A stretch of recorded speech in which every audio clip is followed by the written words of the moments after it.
morning, everyone. This is Dee from our little homestead patch. The end of last week I had done a video on preparing the garden beds and that I had to till up some stuff, and I was going to do it by hand, and then that proved to be kind of strenuous. And so this last weekend the hubby came out with the tiller and he tilled it up. So I just wanted to give you a little update and kind of show you what the plans were as far as covering the garden. Alright, so after he got out here with the tiller, this is the finished product. So I did a little research this weekend, and I think what my plan is I'm going to do a deep mulch system. We were given 4 big, huge round bales of hay, and so I'm going to come out here today and go ahead and mulch this entire area to where I don't have anything planted yet. The only things that are planted just yet is right through here, just some spring stuff. And put a layer of mulch on it, let it sit for a couple days, and then hopefully by the end of this week I can start putting some of my plants in.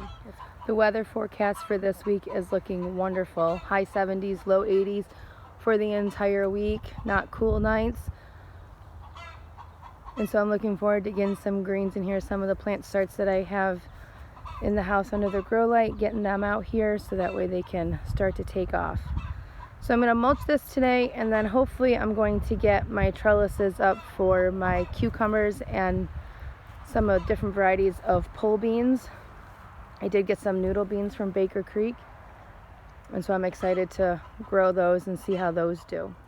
So in preparation to get my plants in the ground, I did bring them out today to start hardening them off so they can be ready to go in the ground hopefully by the end of the week. This is my eggplant, which I've never grown eggplant, so that's pretty exciting. Over there are some pretty pitiful tomatoes. I only kept them like that in hopes that maybe a few of them would do well, and that clump right there to the right hand side looks pretty good.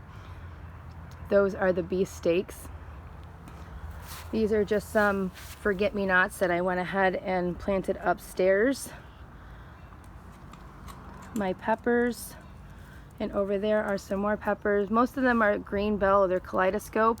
The one over here, that is a ghost pepper, so he'll be planted by himself.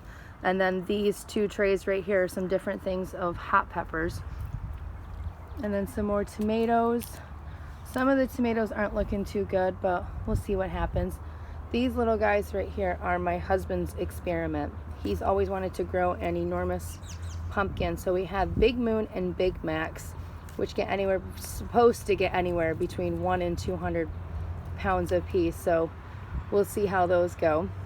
And then my celery, which is looking amazing but ready to get into the ground. And then over there on the end I just have some more tomatoes. Those are Romas, and then my broccoli, which needs to get into the ground as well. Over here is some kale that I started in the house just as an experiment, so I'll get that in the ground. I do have some planted direct sow in the garden that's just starting to come up. And then these here were just a little experiment. Last year my daughter and I had bought a cantaloupe and honeydew melon and just some different melons and squash from the store, and she wanted to save the seeds, and so we planted them this year, and we've actually had quite a few sprouts. And then these are some Swiss chard, collards, and cabbage. So yeah, some things are doing okay, others not so okay. I did learn a lot planting seeds this year, so next year I'm hoping to take that information that I've learned and apply it. All right, so let's get started mulching.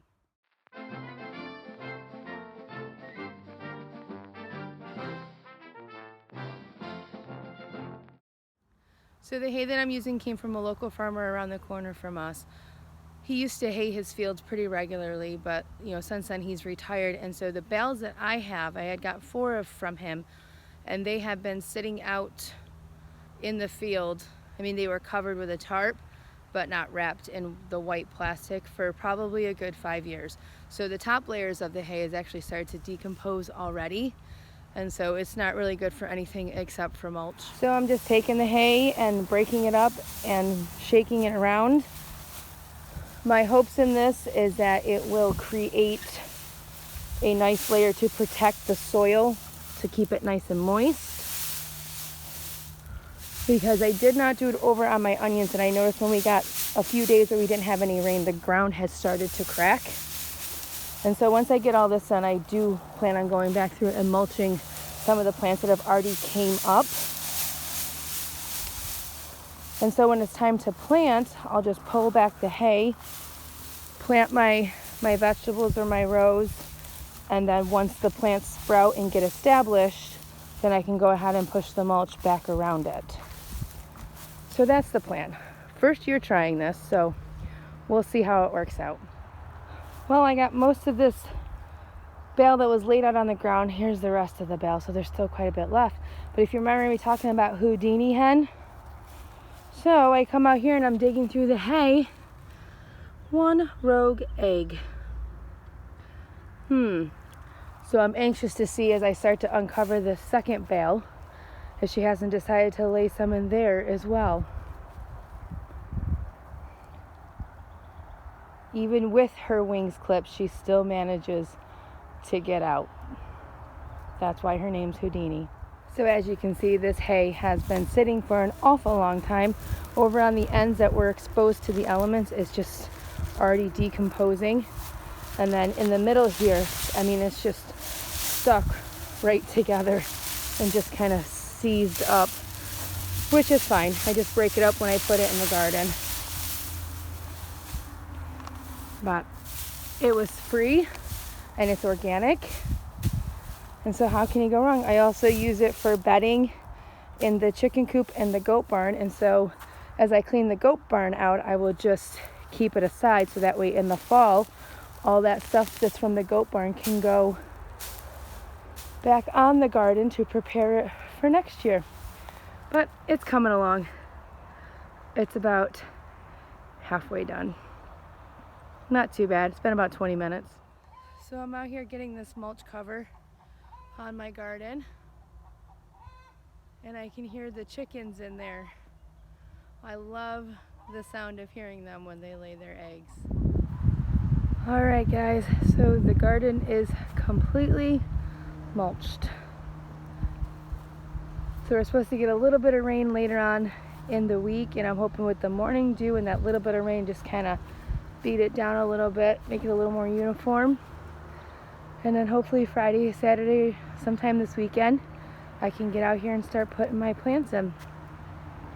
The next project that I'm going to do is work on mulching the existing beds that I already have. I'm kind of working backwards because I didn't do it. So this is the strawberry asparagus bed. I just put the asparagus in the spring. So far nothing. They were bare roots, and so we'll see if they even do anything. So I am going to go ahead and get this weeded out and then put some mulch in it around the plants. And then also over here I do have some lettuces coming up, some kale, a few little spinach. I did plant carrots in here, but I'm not seeing too much, which then I watched a few videos after the fact and realized I probably did it wrong. I mean, I think there are a couple little sprigs coming up, but we'll see what happens. Learn as you go, right? And then beets, I don't see any beets yet. And then I have some turnips coming up, and then my radishes. And so I'm going to try to weed and mulch around these existing plants, or I might give them another week or two to grow. But yep, so now I think it's breakfast time.